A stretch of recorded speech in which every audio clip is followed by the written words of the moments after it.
for today's ganap nga, maaga nga ako nag-intindi at gawa na nga kami ay may lakad ngayon ni Puso.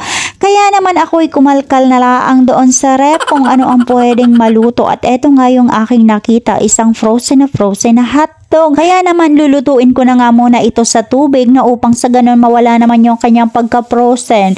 At nung maiga nga, lalagyan ko na nga ito ng mantika na upang sa ganun ay maprito naman itong ating hotdog. At sinunod ko na nga din iprinito yung nakadaing dito na bangus mga mare, na babad na rin talaga sa suka. At kain po tayo mga mare. At kahit nga bawal na sa akin ang pagkakape, ito talaga isang bisyong hindi ko nalilimutan sa umaga. Talagang hinahanap ko at ito nga pampagising sa akin tuwing ako'y magtatrabaho.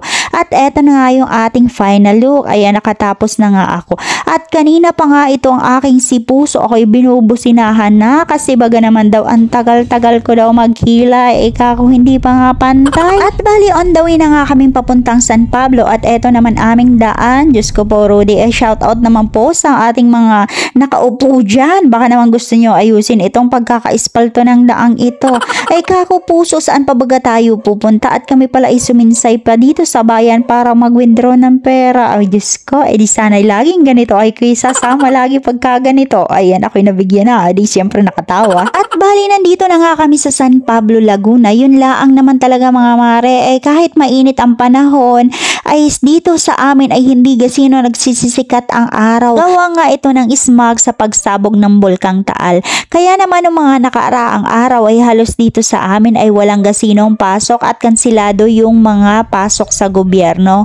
At mga marin, ngayon nga ay na-advise na ulit ang pagsusuot ng mga face mask sa tuwing lalabas ka ng inyong mga tahanan. At nakarating na nga kami ni Puso dito sa aming destinasyon. At eto sa pagkakataong ito ay mukhang binobola na naman itong salesman ng aking si Puso. Oh, Diyos ko po Rude, di eto na naman po tayo.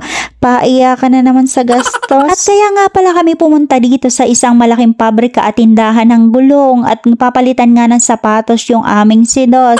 Diyos ko po Rudy, ang buong akala ko kaya ako isinama at gusto lang ang may makasama at makausap, yung pala ako pala ay magbabayad. Ay talaga naman kako, kaya napakahusay naman talaga sa pambubudol. Akala ko yung ibinigay mo kanina sa akin ay yun naman pala ay para sa sapatos ng aming si Dos. At dito na nga rin kami pumunta at bukod nga sa magaganda at iba-ibang klase ng gulong nila na ikay makakapamili ay magaganda rin talaga yung kanilang service at napaka mga high-tech na nga din yung kanilang mga ginagamit. At paunawa po, ang video na ito ay hindi sponsor, kundi ako talaga ay salaang nabudol ng aking si Puso at eto nga pala may additional payment pa sila para doon sa services na ini-apply nila sa pagkakabit ng gulong. At bali abot na nga kami ng traffic at inabot na rin ako ng gutom at hula sa daan.